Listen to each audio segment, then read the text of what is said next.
And we are live. Welcome, everyone. Very excited. We have Joshua Scott Edwards. I got your middle name right? That is my name. Yep. Memory still works a little bit. Um, Welcome to the show, Josh. Thank As you. always, you are bright and chipper because you're getting full night's sleep every night. Yes, this is. Don't let this facade fool you. I'm actually running on like 2 hours of sleep right now. Now he actually slept well last night. I have a newborn for anybody who doesn't know, and yeah, it's been like 6 weeks of sleep deprivation, and I don't remember any of it. So it's great. And how's Mama taking it? You taking diaper duty for her and all that? Oh yes, I am full-time diaper patrol and bottle cleaner, and yeah, she's still recovering. So This is kind of out of the way, but the first time you had to change him, yeah, did you go, "What the hell is that?" yeah. I mean, I'd been reading up on it, so I knew sort of what to expect. And the thing that really confuses me, and this is going to be really weird for anybody who has never changed a newborn's diaper, is that the first couple diapers, there's seeds in it, and they say like it should be seedy, and there literally are seeds, and I have no idea where the seeds come from. Mixed You in guys with know? viscous black tar. Oh yeah, that stuff's nasty. But then it shifts to like yellowy and seedy. This podcast is off to a great start. Just gross out everybody, send them I was away. going to say, where else can you get this kind of in-depth conversation on a book podcast, right?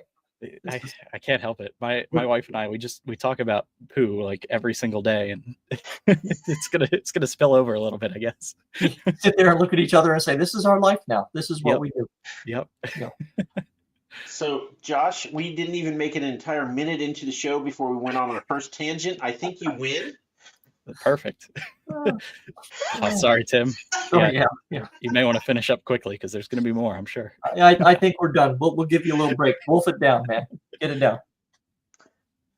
So anyway, Josh, before EL comes on here and starts yelling, can you show us your book covers? Sure. Yeah, I've got a pile of them. You don't want to wait for him because you just have to do it again. Well, hey, we're going to get him to advertise his books at least a little bit before we talk about God knows what. All right, I will go in chronological order. I have 3 books out, which surprises me to this day. Who put them there? Where did they come from? I've got An Ocean of Others, which is the first in my fantasy series called Dance of the Sibling Sons. And then I've got the sequel to Burn All Belief. Holy hell, that's huge.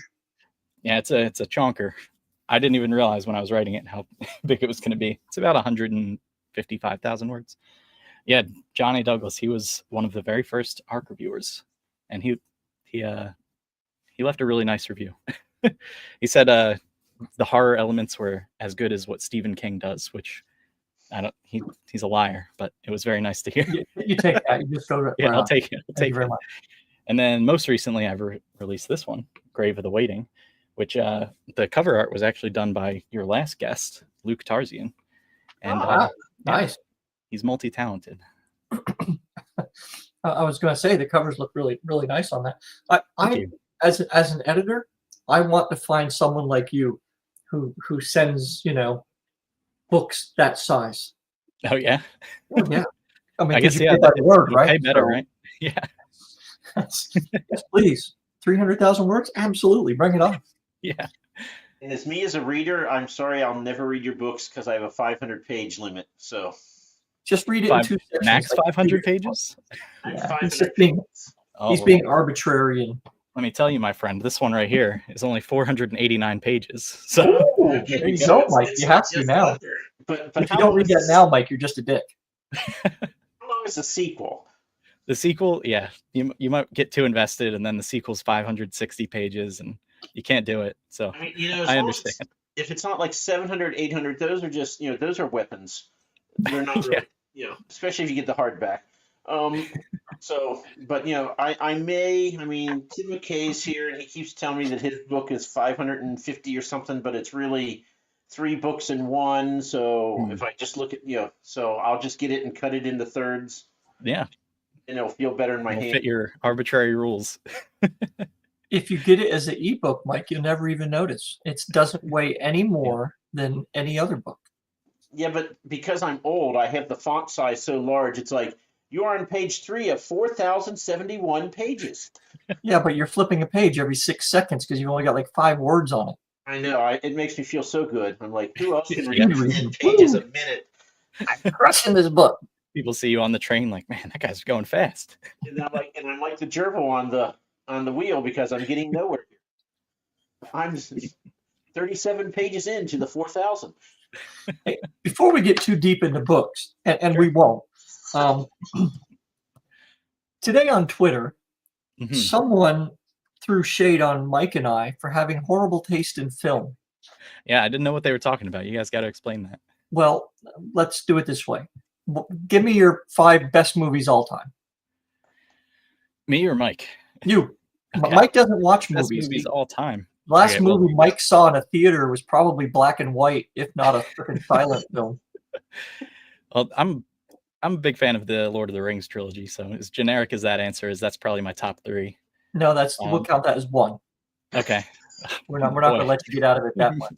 Making me work for this one. Yeah, and you can't say The Hobbit because it sucked. So yeah, that's not on my list. Okay, good. Man, I really like Alien, first movie. Nice. What else? I like Interstellar a lot. I haven't seen it in a while though, so I don't know if I would still like it as much. The problem with me is I generally don't rewatch movies other than Lord of the Rings, which is how I know they're my top 3 or top 1 in this case. Muppet Treasure Island is Muppet Treasure. Good. Yes, that does not surprise me, Isaac. Not even a little bit. It's like the Muppet Christmas Carol is also very good. Yeah, I really like Ace Ventura. That one. I don't know if that holds up anymore. You're done. I like that too. It's a good movie. Top 5 all time. Ace Ventura. Seriously? I don't watch enough movies, man. I'm like Mike. Okay. Well, this is your last chance to really get into this, Josh, because over the next 8 years, get used to the word Pixar. Oh yeah, I'm ready for the kid movies. And you think so until you watch the same movie 8 times in a row, back to back to back to back to back to back. Yep. And my new parent friends told me that basically what happens is they'll start a movie and then a half hour into it, the kids will fall asleep, and then they'll want to watch it again, and then they'll want to start from the beginning. So you just see the same like half hour of the start of the movie over and over. Yeah. When they get like 5, 6, something like that, you'd be in the car and they'll have the little player. You will just hear this. You'll hear the movie play through, and you'll be able to see it in your head because you've seen it 100 times already. Yep. And then they'll just start it over, and they'll just play it again and again. Which isn't bad if it's a good movie, right? Like Cars or Ratatouille or something like that. But if it's, Frozen or something, they're going to watch some bad ones, some stinkers. Yeah, that's going to get painful. So if you can hook your kid on Lord of the Rings, start them with the Ras Banket one from like 1977. Start them with that. Oh yeah, yep. That's a good Hobbit movie. Lord of the Rings is really appropriate for when they get to be 2, 3, 4 years old. I think that'd be great. Yeah. They'll definitely understand all the themes and everything. They don't need to understand it. It's not about them. It's about you. Yeah. They won't remember it. See, I'm thinking about this kind of stuff already. Like everybody talks about how their kids are addicted to like brain rot, like Coco Melon and stuff. And I'm just like, I'm not going to show them that. Paw Patrol, they're not even going to know what that is. Until they do a sleepover. Oh, I know. And somebody gives you like a little Einstein set of CDs or DVDs. We already have those. Do you? Yeah, they're not that bad actually. Okay. And like Blue's Clues, you can get into Blue's Clues for a while. Oh yeah, I remember Blue's Clues. I was a kid when that came out. Oh, what's E.L. got here? A little old. Secret of Nim, Treasure Planet, Heavy Metal. The Incredibles, that's a good one. I saw The Godfather and Shawshank Redemption mentioned. See people with actual good taste in movies coming in here. Well, with tasted movies, what kind of taste? We'll just So my brother brought my nephews to see me once, and when they're at my house, I'm like, "You want to see a movie? Okay." So they were 6 and 3, and I showed them Jurassic Park. And the whole time, whenever it get tense, I'm like, "This is when little Timmy gets eaten." Like, no, Uncle Mike, no. And then he escaped. They're like, you lied. And I go, this is where he really gets eaten, though. And the whole movie, I just kept doing that. And they're like, and they'd get quiet and they'd pull their knees up to their chin because kids can do that. Yeah. I don't understand, but somehow that works when you're little. And the whole movie was just that. And they'd get quiet and then be like, you lie. And I'm like, really? Your kids are slow, Tim, because they haven't figured this out yet. Growing up, Josh, you always have that one dick uncle. Yeah. Say hello to Uncle Mike. I had an Uncle Mike too. He wasn't a dick though. He was the funny uncle. Now you have one of each. Yeah. Go read books, says what you took it down. The Godfather, never seen it. Shawshank, absolutely. Lord of the Rings. Rocky 3. Which one was Rocky 3? Was that the one with the big Russian dude? No, that was Mr. T. I thought that was Rocky 2. Oh no, you're right. You're right. It was. It's a big Russian dude. Okay, yeah, that's fair then. Rocky 3 is a good call. Saving Private Ryan, absolutely. Band of Brothers, you betcha. Funny. Dark Knight. Good movie. If you ever come across a movie called The Hebrew Hammer, that is worth a watch. Okay, what's that one about? And I just had to bring this up for Zach. Whiplash, never heard of it. The Godfather is good. Whiplash is good. Is that the Whiplash? Is that the roller derby film? No, it's or the drumming drummer film? one. And as a drummer, I didn't really like it. And today, that's a good call today. We could have a moment of silence. Today is the 5-year anniversary of the death of the professor, Mr. Neil Peart, behind the drums. For anybody who One of the understands best. that reference. Nope. Very sad day. So, Zach, I've seen The Godfather, and the rest of those I've never seen. And see, I've never seen The Godfather. My son tells me I have to see it. So It's good. It's really good. I watched it for the first time like last year. it's not just me then. Good. Nope. All right. All right. So books wise. Yeah. You Heard said about that you plan your books? I do, to a surprising degree. And then it completely goes off the rails. So I don't know why I continue doing it. So with a book as chunky as you have, how much are you writing for your planning? I mean, how long does it take you to plan out that? And do you actually plan it like chapter by chapter? Or? Oh yeah. Yeah. Sometimes I don't end up sticking to that original chapter guide, but yeah, I try to plan chapter by chapter. I've got 3 POV characters, so I did every single one of their chapters. Basically, I would just do a little synopsis of like what is going to happen in this chapter, and I would write that all out. And then the next draft, which I call my 0th draft, I would just go and like just brain dump and try and write something like bullet points of like each little action and important part that's going to happen in the chapter. And then from there, I go and refine it and turn it into an actual book that could be readable. So I have a fairly clean first draft. By the time the first draft happens, I don't think there's all that much editing that needs to be done. Yeah, generally it's like, I would say you have like a big story Bible kind of thing to keep everything. Because if you're writing multiple books at that size, I'm imagining you have a lot of kind of stuff to try to keep track of. Yeah, I try not to do too much like world building, because you can get that world builder's disease where you just do nothing but world building. So I try and plan out what the story is going to be first, and then figure out what needs to be world built from there. So for example, in the first book, most of it takes place just around one city called Lewakin and like the surrounding environs. And I made sure that like all of the organizations in the city are well defined, and the way the monsters that the team fights, they're all like, that's all well understood. But then I didn't worry too much about like the politics of the different like countries in the world or anything. But then for book 2, I know my characters are going to some of those other countries, and then I'm like, okay, I need to world build for that part now. So yeah, I still had one main guy in the second book in the city, but 2 other POV characters went to 2 other countries in the world. And so I knew that ahead of time, and then I spent just a month. I gave myself a time limit, set a month to world build as much as I can for the 2 new places that they're going. That way I can keep the ball rolling and not get too bogged down, hopefully. What is it? Kind of traditional fantasy? It's not like medieval knights or anything like that. It's more like, I don't know. It's hard to say it's traditional because it's like a little bit steampunk, it's a little bit D&D, but then there's like bug characters who are telepathic and everything. So I don't know. That doesn't feel very traditional to me. I try and just kind of do whatever I want. Just like a fever dream of stuff that you're thinking up. Yeah, pretty much. See, And no, go ahead, Mike. I was gonna say I might actually like this because steampunk. I love when people like dress up in a steampunk costume, and I'm like, God, this is Love the great. aesthetic. And every time I try to read a steampunk novel, I'm like, God, I hate this. I hate this. So I don't know. I love the aesthetic. So if you're saying it has a little bit, maybe that'll be just enough for me to carry me through. Yeah, it's definitely not like overly steampunk where it feels like almost dwarven or something like that, like Skyrim.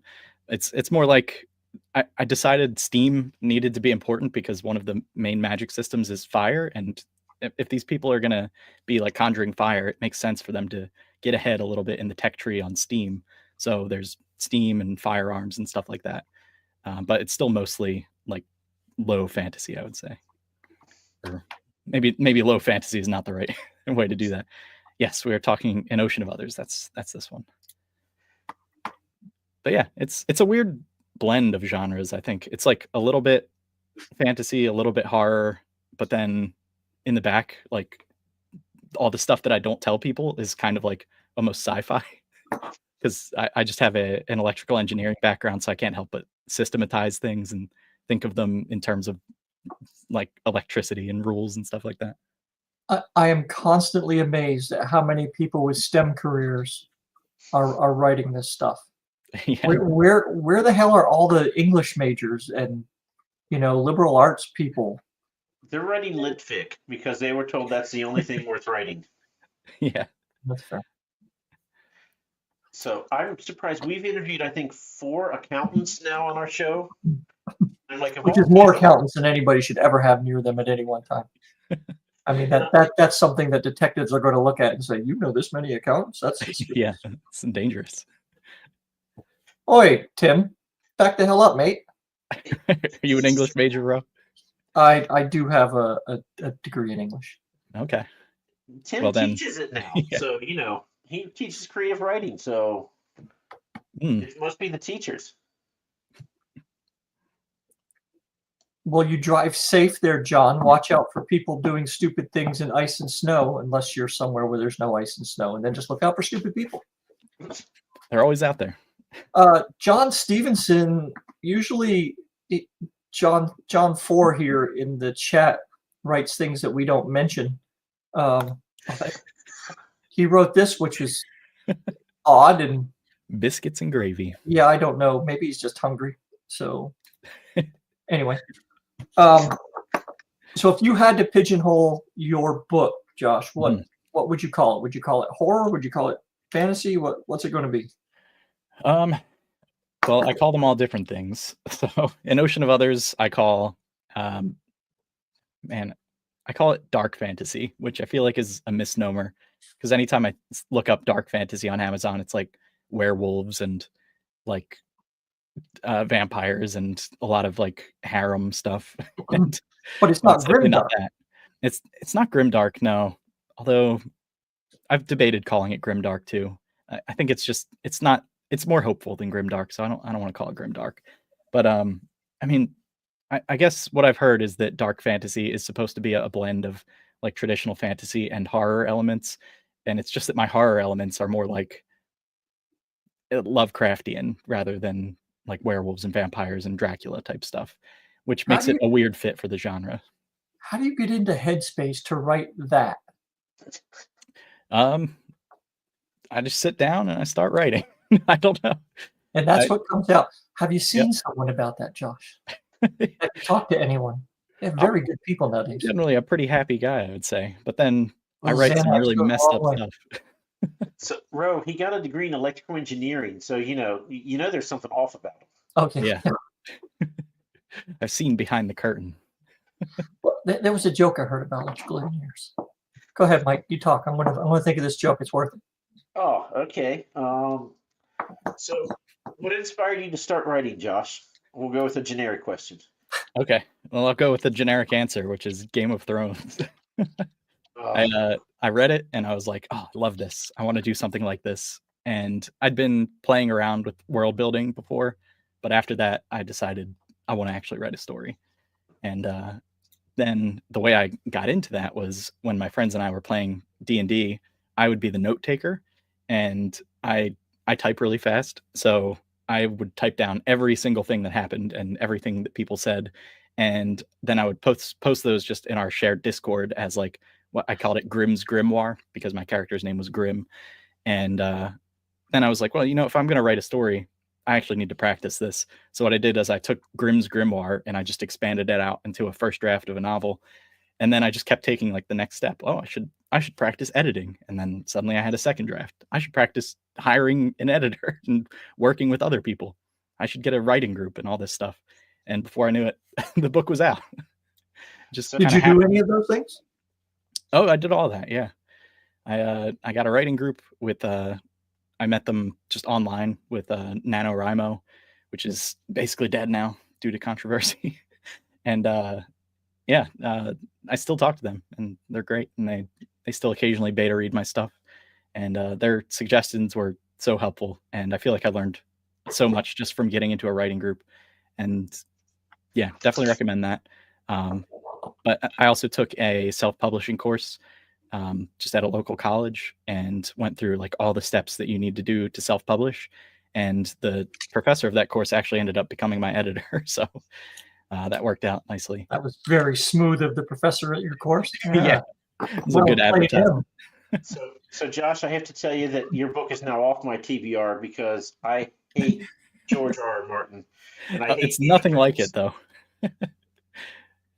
And I will continue with hot takes until Tim McKay tells me that I'm, which shouldn't be long. I'm sure people call you much worse than that. Yeah, I'm sure they do. With a memory like mine, it doesn't matter because I won't remember. So do you hate Game of Thrones, or do you hate A Song of Ice and Fire, or do you just hate all of it? I read the first book. Mm-hmm. And everyone kept saying how great it was. And I was like, well, I think it's kind of boring, but it's the first book, so I'll read the second. And I got 2/3 of the way through, and I'm like, I don't like any character. Anytime, whoever I'm reading, I just hope they die. It's boring. So, yeah, I not for me. And then the series came out, and everyone on the worst in the world was watching it. So I watched it in every season, the first 5 episodes, nothing happens except, hi, I will stand here and talk to you. And then they'll flash over here and have 2 people talk. And then they're like, okay, now we've saved all our special effects budgets for the last half of the season. And that's the only time any action happened. And when they had the 7-episode season, they still did 5 episodes of nothing. And then 2 episodes, I was like, ugh. But I had to watch because everyone was watching it. And that's, so I had, and I was like, if Jon Snow can just die and stay dead, and I knew he wouldn't. Yeah. I think my biggest problem, and I haven't seen all of it, I've seen bits of it, is the dude on the wall with Jon Snow, his buddy there. Oh, Sam? Yeah. Yeah. How could that dude not lose any weight being in the conditions he was in? I think in the books he does. It's not like he's, sitting around a castle snacking all the time up there, right? It's a pretty protein heavy diet I think they've got going. I don't think the actor took the role seriously. You wanted him to do like a Christian Bale thing, full body transformation. He's big bone. Yeah, he's husky. Yeah, I totally disagree with all those opinions about Game of Thrones. But I love it. But the book that I wrote is absolutely nothing like Game of Thrones. I just really enjoyed the fantasy, and it got me back into reading. And since then, I've read way more books. But yeah, I think from the age of probably 10 to 25 or so, I didn't read anything. And then I was like, okay, Game of Thrones. I got back into it, and I have to credit it for just getting me back into fantasy, and that's what I love. You will find yourself buying a lot of children's books Oh, with we're stocked. and you know what? Read to them. Hmm. When they get to be 5, 6, break out the Hobbit. Chronicles of Narnia are really good for that age. Turn them into little nerds as quickly as you can. I'm gonna try. I'm excited for that when I can actually read to them and they sort of understand what I'm saying. But right now he's just like in survival mode. Oh yeah, he's just constantly crying and the nice thing about right now though is you still have some free time, right? If you just set him down somewhere, he's not going to move. He's right? a clinger. He'll still be laying there. Like He 30 minutes later. he will lay there, but he will cry the whole time until you pick him up. In a few months when he starts figuring out, how to locomote, mm-hmm. Yeah, you're screwed then. Yeah, then it's just mischief all the time. I know. Get your house sorted out now. Oh. Yeah, I'm actually looking forward to that though. I think it'll be more fun. I'm like, I love the kid, and I wouldn't trade him for the world. But right now it's very repetitive. Just like, yeah, change the diapers, feed the baby, clean the bottles over and over and over. And I feel like that's all the time. That's all the brain space I have. And yeah, once he's able to like be awake a little more often and we can do things together, I think that'll be way more fun. I'm looking forward to that. I do still read to him right now. It doesn't feel like he understands. Here. Sorry, we're talking over each other. Sorry about that. Sorry, yeah, I was reading EL's comment. Yeah, do it in real time. It's true, right? They do react to your voice and all that, and it also helps them learn to speak better sooner because they have more input to figure out. They're like little AI machines, right? I mean, they're just hearing all your voice and how to form the words, and they pick up on all that. So yeah, gotta give them the training data. Yeah, you go into any 5th grade classroom and you can tell who didn't, read to their kids. Yeah. I've been reading a lot of like Dr. Seuss and stuff to him right now, just because I like reading Dr. Seuss out loud. It's fun. Yeah. Right. So, Josh, like, how high was this guy? What age does your son have to be before you're going to let him read your book? Oh, well, the first book I would say is PG-13. There's exactly one fuck in it, and I tried to employ it judiciously. The other ones after that, yeah, I would say maybe 18 plus. The first one, though, I think he could handle it at 13. Okay. Yeah, if they're going to find him, maybe, Yeah. Oh, yeah. I assume everything from this point forward, he's going to read at some point, maybe. If you want him to read them, what you need to do is make it clear at a very young age before he wants to read them or before he's really able to read them. These are Daddy's special books in the closet, in the top bookcase that you cannot touch. Yeah, under any These circumstance. are off limits to you, and those books will be read. All right. Well, I will do the opposite and force them on him so that he hates them and never reads anything I read. There you go. That's the other option. That's worked really well for the Catholic Church, by the way. So, Josh, going the other way, have your parents read your books? I don't think my parents have. Some of my family members have. Actually, no. My dad read the first one, I believe. My mom, not a big reader. I don't think she's read them. My grandmom has read them, and my aunt has read them. And I mean, you can never trust what family says about your books, but they say that's good. So what you need to have is you have a brother or sister or something, because they'll tell you. Oh, they'll be straight with you. Yeah, my sister has read the first book, I believe, and she's listening to the audiobook of the second one right now. And she liked the first one enough to continue, at least. So you have audiobooks of all those monsters made? Of the Sibling Sons books, yeah. Not the sci-fi book, though. Did you do it yourself, or did you hire that out? No, I worked with Podium Audio, and they casted an amazing narrator named Danny Gavigan. He's actually a theater guy, and he does like amazing voices for all the characters. It's insane. I feel like so blessed to have gotten such a good narrator. Let's see. Let them read anything as soon as they're interested in reading it. They will only get what they get, and when they get it, they need to ask their questions.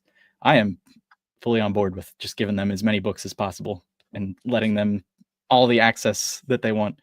Podium is great. They're a fantastic company, and Yeah, I'm super lucky that they decided to make audiobooks of my whole series. I don't know how I landed that deal. I feel like Nice. the universe was very nice to me that day. Do So they is that revenue go ahead. split, or Sorry, what was that? they do revenue split, or are you paying per finished hour, or both, or what? They do revenue split, so they get the majority of the revenues for like the first 1,500 copies sold, and then after that, I get a higher royalty. But honestly, I didn't even really care about how much money I was getting, because my reasoning was, if I don't go with them, the audio rights are just going to be sitting there doing nothing. So I would have done it if they gave me nothing, which I sort of thought that's what they were going to do. And then all of a sudden, money started showing up. You got to do that without any upfront costs? Yeah. Yeah, So, okay, it was crazy. You have to walk us through that process. I mean, what did they want out of you other than a good story to do? I mean, That's did pretty they have much any it. requirements? Yeah, they have a link on their site that just says "Work with us" for authors, and you can submit your books to them. And I guess they have some background analytics to see how well you're doing on Amazon. And I think I got sort of lucky, because I sort of stacked promotions and everything for my first book release and made sure that like everything was going well with the algorithm. And I think that showed up as like a positive on their side. They probably, I mean, I sort of feel bad saying this. They probably got a bad deal out of my books. They don't sell as well as they probably thought they were going to. But yeah, they set up a Zoom call with me, and I thought it was going to be like, I need to pitch my books to them. I've like prepped for that, was super nervous, and it ended up being a Zoom call where they were just like going over the contract with me. I was like, wait, you already decided to do this? And I was like, I got off that call. I was like, wait, what just happened?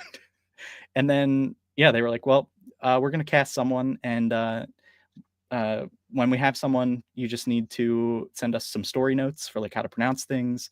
And then, yeah, we'll send you the finished product. And then like a couple months later, they sent me some MP3s and blew me away. They sound so good. I have no idea how this worked. So what? This all hinges then on you figuring out Amazon somehow. I don't think I figured out Amazon. I think I just got sort of lucky on Twitter that my cover reveal just did really well, and I set that up so that there were lots of pre-orders. I basically just had it's been so like 2 years ago, 3 years ago almost. Yeah, I think basically the cover reveal did really well on Twitter, got a good amount of views, and then I had that linked to like an ARC sign up for anybody who wants to read the book, and then also linked it to pre-orders. So I just wanted to, I knew that the cover reveal would be like the point at which most people saw the book for the first time, and that's like the point of maximum interest. And so I wanted to just channel that into whatever I could. Is this an ocean of others we're talking about? Yeah. Okay. So looks like you have 43 reviews on this book. Yep. So your review numbers aren't, otherworldly. And I don't say that to be horrible. No, no, I'm always very realistic and not offended. It's a very doable kind of thing, right? Yeah. Okay. And the Audible book is $45. So they price it that way, but they know that most people are going to be just spending a credit, which is $15. Right. And so I think there's some like consumer psychology thing going on where it's like, oh, it's $45, but I can get it for $30 cheaper than that.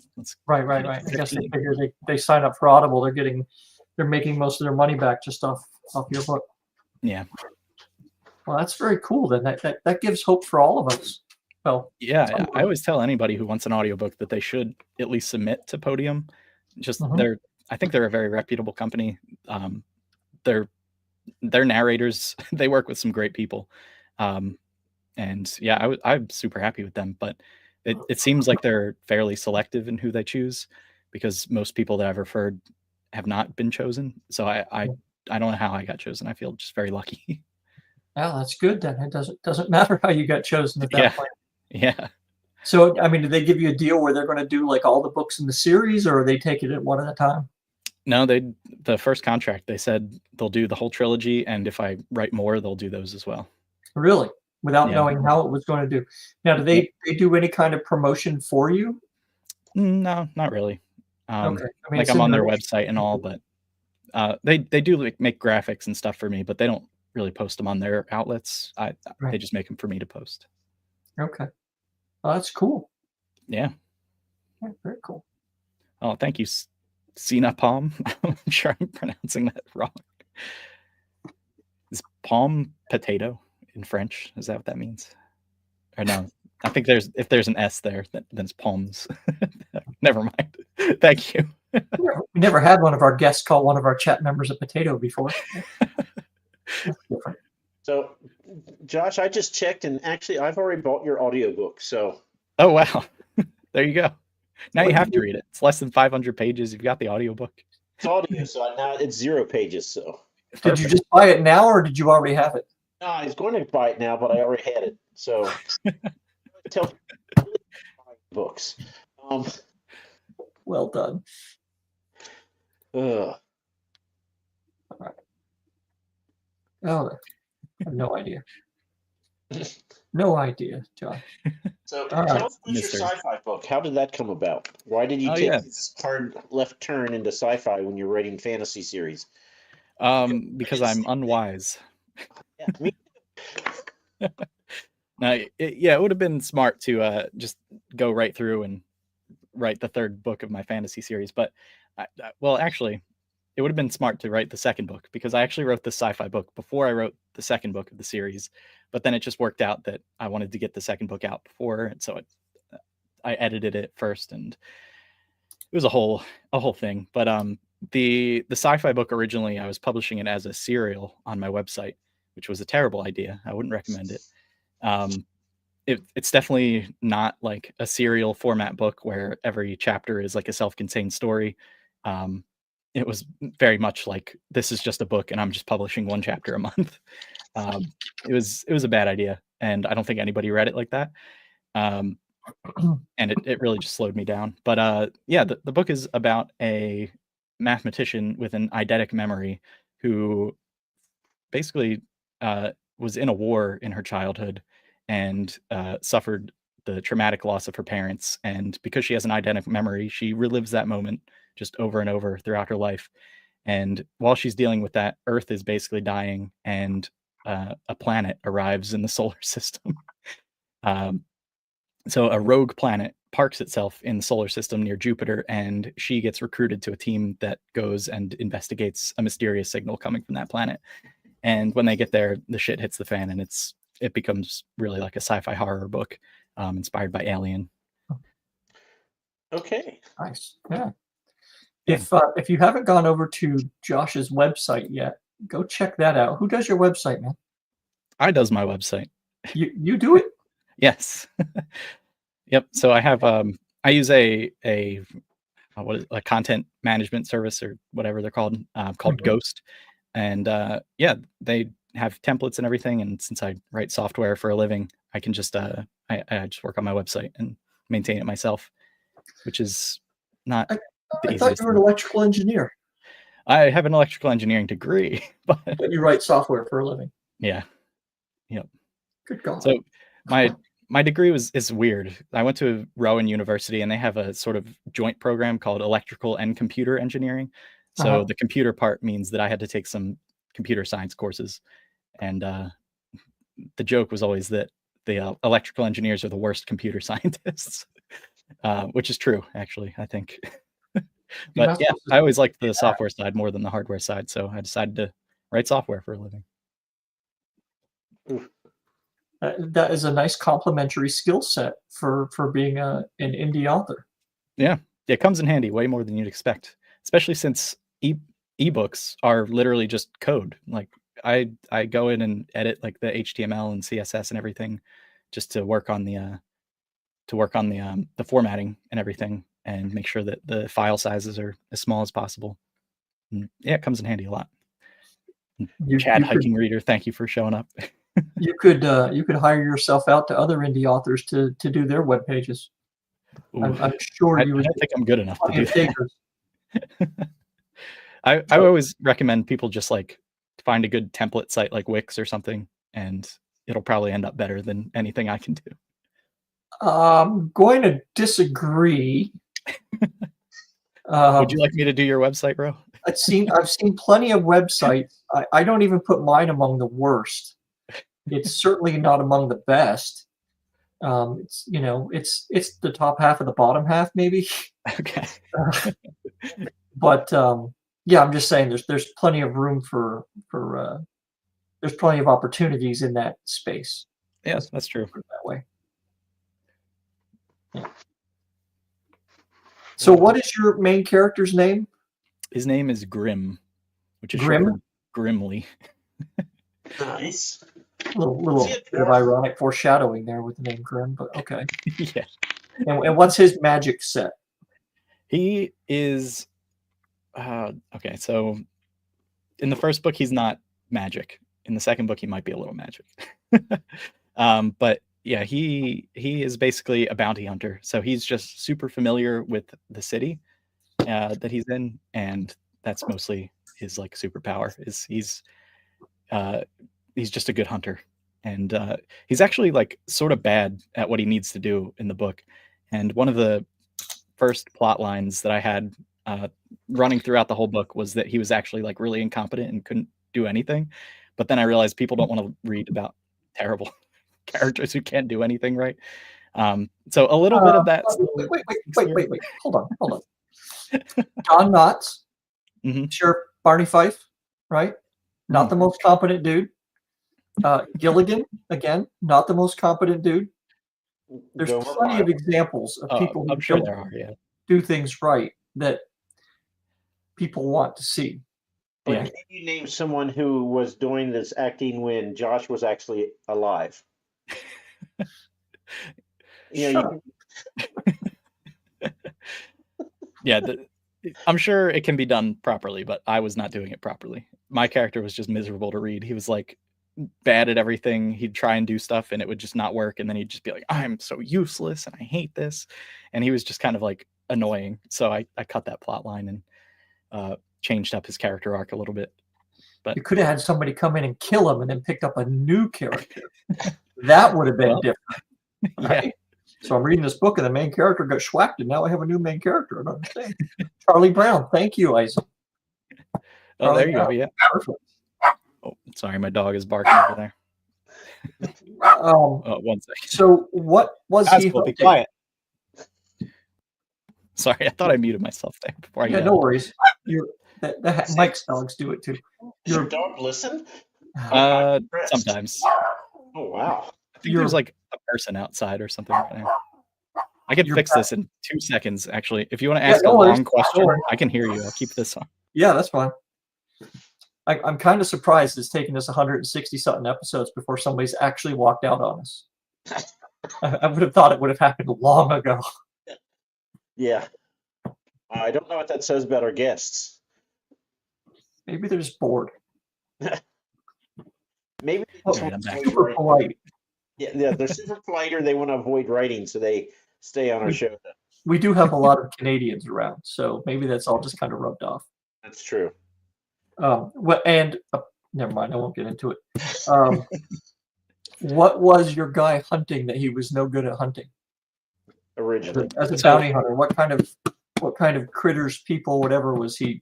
So he was a person hunter. Like basically, they didn't have a military or like a police system, so they just relied on bounty hunters, like Wild West style. And he was actually good at that because he took jobs in the city and all the people were in the city. So that's why he's good at understanding like the layout of his city and how it works. But he gets caught up in something that makes him go fight monsters outside of the city, and it's very much outside of his comfort zone. So he's bad at that. What kind of monsters are in your world? So generally speaking, there's not supposed to be any monsters. But what happened was that something happened that is a mystery in the book that the character needs to unravel. And suddenly monsters have started appearing, and they are essentially, they used to be people, but when the person died, they would become a monster in this like burst of magical energy. And as a monster, whatever the prevailing emotion that they felt at the time of death, that becomes like the source of an illusion and an aura that is basically emitted by the monster. And so there's very much an element of like, you can't really trust reality in these monster hunts. Like, you don't know what's really happening. And so the characters have to somehow survive that, even though they have no idea like what's real. Like, one of the taglines of the book is "Remember what's real, or their head will be, or your head will be theirs," something like that. Okay. So have you seen this show before, Josh? The Bald&Balding podcast. Yeah, Yeah. I've watched a couple episodes. So are you familiar with the bald film? I am not. No. Okay. So we're going to ask your character. Okay. You get to pick, is this the first book character with no magic or the second book character with a little magic? Which one do you want to use? Let's go with book 2 because I remember him better. Okay. And would you consider your character to be impetuous? Impetuous. Yeah. Like, does he like think about things a lot, or does he just kind of dive head in? he is. Oh, you mean like impulsive? Yeah. Yeah, I would say he's more on the impulsive side. Yeah. Excellent. Impulsiveness always works well. Yeah. I will let Mike explain the rest. Okay. So this is a way for us to learn more about your character without you giving away spoilers. Okay. I'm going to roll a bunch of dice, and Grim is going to be transported away to some new setting that he's never seen before. Okay. And then he's going to be given a potion. What's your favorite color? Purple. So he's going to be given a purple fizzy potion, but he doesn't know what it does, and he can't find out. But it is 100% effective whether he uses it on himself or someone else. It's 100% effective, but he doesn't know what it does. And then you'll get your choice. You can give him a regular item, and he will face like a regular animal, or he will get a weapon, and he will face a fantasy creature. And when we started, we made this like gladiatorial, and then people were like, but my character's not a fighter. So now we just say, you turn the corner, you meet whatever, what happens, and then you fill in the blanks and tell us the story of how this ends. And then show some of your character's personality without actually giving away plot points. All right. It's very much a callback to how he was born in a D&D campaign. Okay, so 4... He is on an abandoned stone fort on the windswept cliff overlooking the sea. Okay. And he has a purple fizzy potion that is number 3. Okay. Now, your choice. You don't get to know what they are, but do you want a regular item for him, or do you want a weapon? And again, it'll be a regular animal or a fantasy creature, depending on which one he chooses. Let's give him a regular item. Okay, well, he could have had a war scythe, but instead he got a quilt. Okay. And so now he has to face, instead of 19, he would have been facing a centaur with that battle scythe, but now he will be facing an agitated riderless warhorse in armor. Okay. So on this windswept cliff that he doesn't know how he got there, he turns the corner, and there's that warhorse pawing the ground. It's angry at something, and it locks eyes with your character. You have a purple fizzy potion and a quilt. What happens next? Yeah, so what? A purple fizzy potion and a quilt. A quilt. Against a warhorse in armor who is agitated. Well, let me first say that I'm glad I didn't choose the war scythe, because I'm pretty sure he would have died to a centaur. I guess it like a weighted horsey blanket quilt, Mike? It's whatever he wants it to be. He's telling the story now. I just gave All him right. the bones. And if you need me to roll for you to determine something, I will. But I have don't let him roll. Don't let him roll for you. 4s are very common. So, sorry, what was that? Failure is very common, you said? Does the word critical miss mean anything to you? Oh, it does. It's basically the basis of his character. I'm not double figures yet, I don't think, in any time at this. So, okay. Well, what does the fizzy potion smell like? Whatever you like it to smell like. Like grape soda. Great knee high for you. Yeah, I guess, let's drink the potion. Let's see what happens. Okay, it is a potion of strength.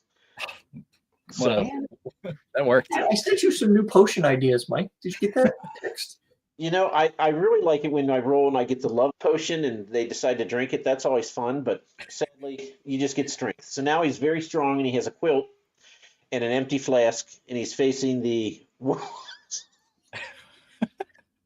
Okay. Now this warhorse, I assume, doesn't have like tunnel vision. Like he can see. He's in armor, but he can still see well, right?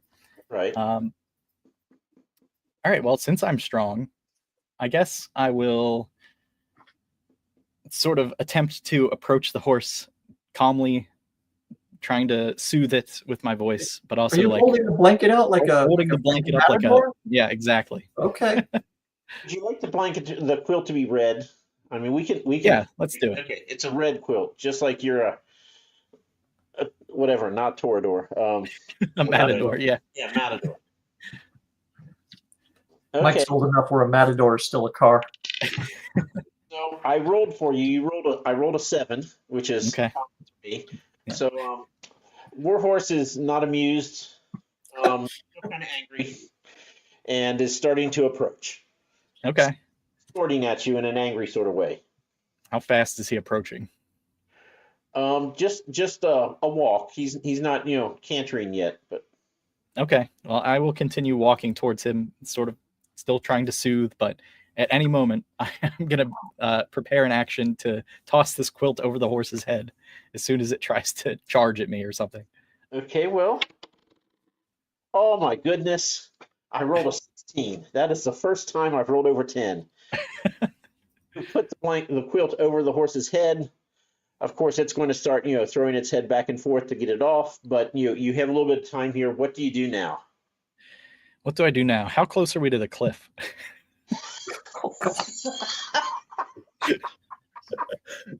And this is where the Grimdark comes in. Excellent. You have that push strength. So are you trying to push the horse over, or are you going to just take a dive? Well, what's at the bottom of the cliff? Is it just water? It's covered in fog, so you don't. Fog. God. All right. That doesn't seem like a great idea. Although my character does have memories of jumping off a cliff before, and it didn't go well. So let's not do that. I think I'm gonna try to mount the horse. Hey. The quilt is a parachute. Okay, so let me roll here. An 11. Marginal. Yeah, it's unless you've got some big dexterity modifier. I don't think you're getting on an agitated warhorse with an 11. No. You might end up mounting it another way by accident with an 11. But so what happens, Mike? So the warhorse shakes off the quilt. And I don't know, where is your character? I've never played D&D, so 11 means you don't mount it, but where is your character physically now? I guess an 11 is marginal, so I would say I probably attempted to get on the horse, and now I'm just sort of hanging on to its saddle and dangling off the side. Oh, excellent. I like where this is going. Yeah. Yeah, this is not a great position to be. You got a die next to you by any chance, Josh? I have one in the cabinet behind me, yeah. Can you get to it quickly? Yeah. Have him roll I changed the cabinet. a save, a dexterity check.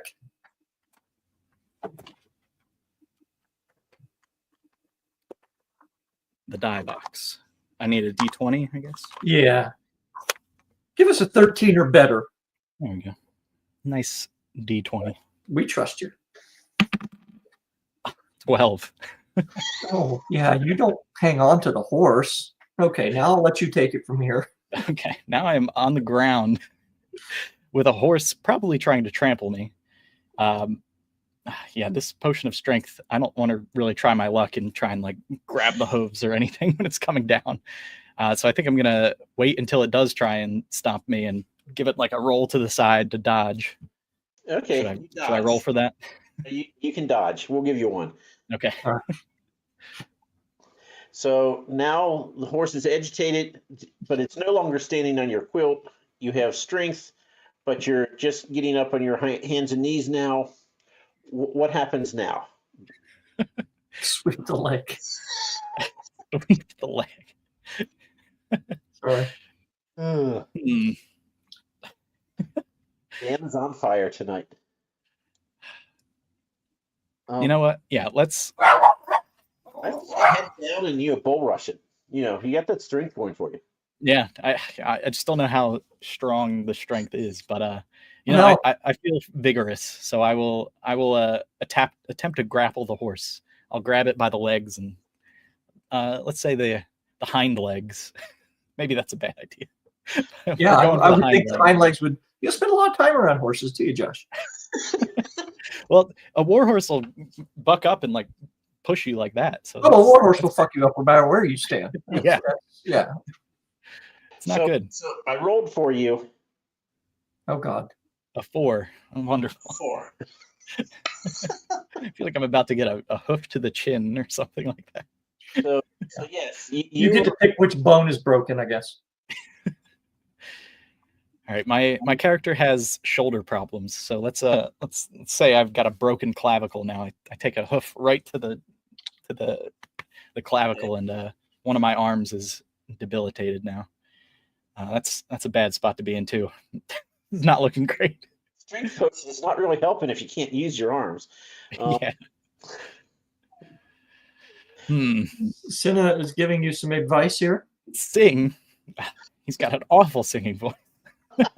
Maybe that will scare the horse. Yeah. I think singing is not the option, but maybe like sort of shouting at it and trying to scare it away now. is a try and startle it and get it to run. Oh my God, Michael. Was that a 6? A 5. A 5. Oh boy. Don't let me roll. You got to take over the rolling. So, Mike. Desperate times, Josh. Yeah. The horse is really, really pissed at you now. Is really mad now. You've not only interrupted whatever it was he was doing, but you've totally ruined Evita for him forever. All right, so I've basically just pissed it off further. The horse has armor on. I can't really like just punch the horse in the face. I have only a quilt on the ground. It worked in Blazing Saddles. Give it a shot. Sings double hoofs to the chest. All right, it's starting to feel like this is a matter of life and death. And if I don't disengage, I think I need to run. I need to get to some horse cover. Has always been a really good. Zigs and zags. Yeah, I mean, is there any cover nearby that I could get to? Sure. Yeah. Okay. At this point, make up whatever you need. Yeah. Okay. Tim, ours too. All right. Yeah, I think we're at the top of a cliff, but there's pallets of wares around. This is like a cliff near a city or in a city. It's in a marketplace. In a marketplace. Yeah, exactly. Yeah. Very. It reminds Grimm of home.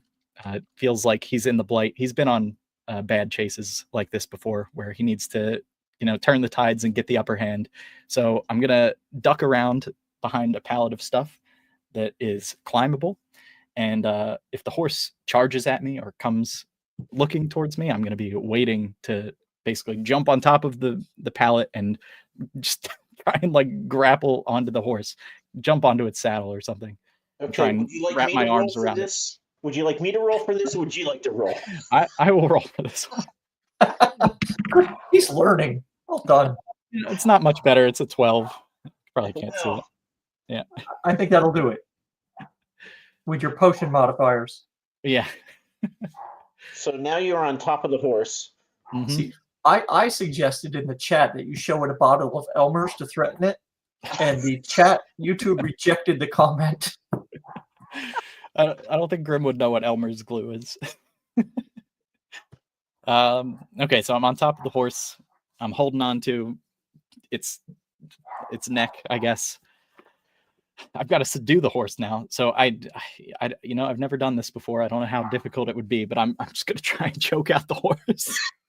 Be the horse, Danny. Do you want me to roll for the horse? Yeah, roll for the horse, saving throw. You'll never learn, will you? I mean, this is like the 4th time. Hey, if it's low, that's good for me. What do you got this time, man? You roll an 18 for the horse? All right, I guess the armor is preventing me from getting a real good chokehold on it. Yeah, there's no way that would ever work. Yeah, I was desperate. I was on the horse. I was mostly just hanging on, and even if I didn't choke out the horse, what I did was I still maintained a strong hold on it, so I'm at least not like thrown off the horse. I would say didn't choke it out though. I think with the 18, it starts bucking now. Yeah, and I'm basically like getting hit in the gut with like its saddle pommel or something like that. I do have a question though. If you have a broken collarbone, how exactly are you holding on? Yeah, poorly. It's all adrenaline at this point. The pain comes later. Yep. The strength potion is assisting me, but we'll say that in that arm, I've just got normal strength. I don't have super strength or anything.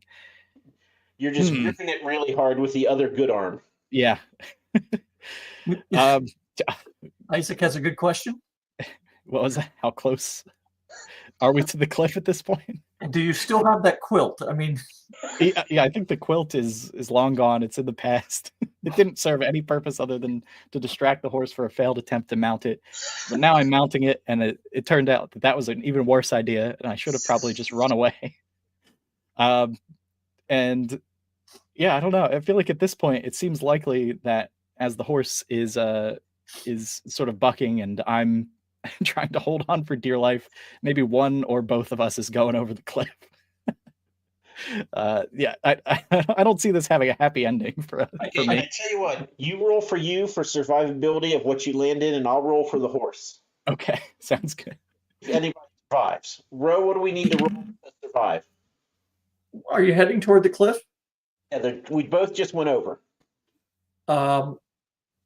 Let's say a 12 or better, and you managed to snag onto something. I've got a 13 here. Well, the horse landed on its feet. He got a 14, but he's like lower down. He can't very well be on the cliff. So I think you have managed to survive, although now you're hanging on the cliff with one bad arm. And the adrenaline is probably going to wear off soon. But it's still foggy below me, I guess. Yeah. But this is where, it fades to black, and then we just pick up with you in a bar telling your friends about how you escaped. So we don't actually need to see it, you see? Yeah. War horse single-handedly. Yeah, I would not recommend going up against a war horse. Those things are huge. Down in the tavern, they're telling tales of poor old Chuck who got killed by a falling horse. I still feel it in my shoulder to this day, 3 years later. So that makes it into Grimm's Grimoire. So there you go. All right. Josh, when's your next book coming out, man? Oh, that's a great question. The real answer is later than I would like, because of baby. So I'm trying to outline the third book in the Dance of the Sibling Sons, hopefully trilogy. So hopefully it's the finale. But I know that a lot needs to happen in this book, and I want to make sure I do it right. So I leave myself open the option to make it a quadrilogy, but I'm lazy, so I don't want to do that. I'd really like to wrap it up in just the third book so I can move on to other things like writing more books. I don't know. Sorry, I've been drinking a cranberry vodka, heavy on the cranberry. Oh, nice. But look at you feeling on a little loosey-goosey right now. So, Josh, I have the stumper of a question for you for the night. Mm-hmm. And now that you are 6 weeks into fatherhood, what day is it? Do you know? I had to get the calendar notification to remember that it was a Tuesday today. Good time. But yeah, that is a real thing. We lose track of days every day. I have no idea what day it is, but me and my wife are very good at calendar things, so we just put like the chores, like take out the garbage on the calendar. We need it. Okay. All right. So everybody, you have Josh's website there. Go check that out. It's a lovely website. And Thank you you. also have the ability to get any of his books on Audible. Well, Although the you may 2 wanna- books, you can get these 2 on Audible. Yeah, you may want to use your Audible points rather than paying for them, but that's on you. I can actually give you a pro tip here for how to get the books for as cheap as possible on the audiobook. If you buy the Kindle edition, for An Ocean of Others, it's 99 cents, and for To Burn All Belief, it is $2.99. And if you do that, then they will give you the audiobook for $7.49. So you nice. get the first audiobook for just like $8.50, and you get the second one for like $11 rather than $15. So that's you the can best. get both That's the books best deal. and both audiobooks for less than it would cost you to buy one of the audiobooks through Amazon. Correct. Through Audible. Yeah, Yeah. excellent. The pricing is insane. Yeah, And then the Grave of the Waiting, the sci-fi horror book that I have here, that's a standalone, and that is also on Kindle and on paperback. Or you can sign up for my newsletter. Like Bo Kelly says, it's one of the best, and you actually get the book for free, the ebook. So there's your That's incentive awesome. to do it. And it's probably going to be Spacebo 5's winner, so you should get it now before all the accolades come. Yes, get on the hype train early. Hey, I don't think we asked you, Josh. Where are you calling from? I am in Pennsylvania. Okay. So, So yeah, not too far from you did guys. Mike see you up at that con up there? Steel No. City Con. I've never been to any cons yet, but I would like to, and I'd like to try and sell some books at a con. It seems like fun. Whereabouts in Pennsylvania are you? I'm like 45 minutes away from Philadelphia, so definitely like eastern Pennsylvania. So like Harrisburg or Hershey or Further east than that, yeah. further east than that? Okay, then. Yeah. Like very close to Philly. If you're in the Philly area, you're in my area.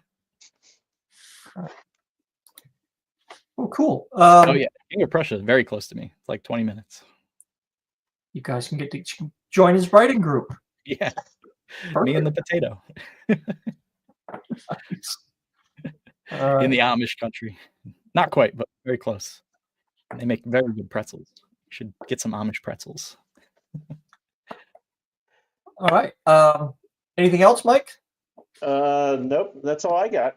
I don't think we're back for another week. I think our next one is next Tuesday. Correct.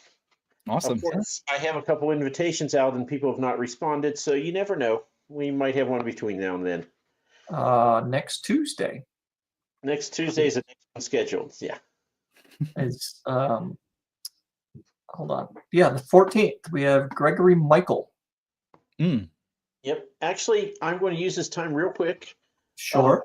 Corey Ratliff, he told me that he's been wanting to be on Creature Creation all this time, and I just never invited him. And he actually made me feel just a twinge of guilt that I didn't even think was possible. So I told him I would host it this Saturday.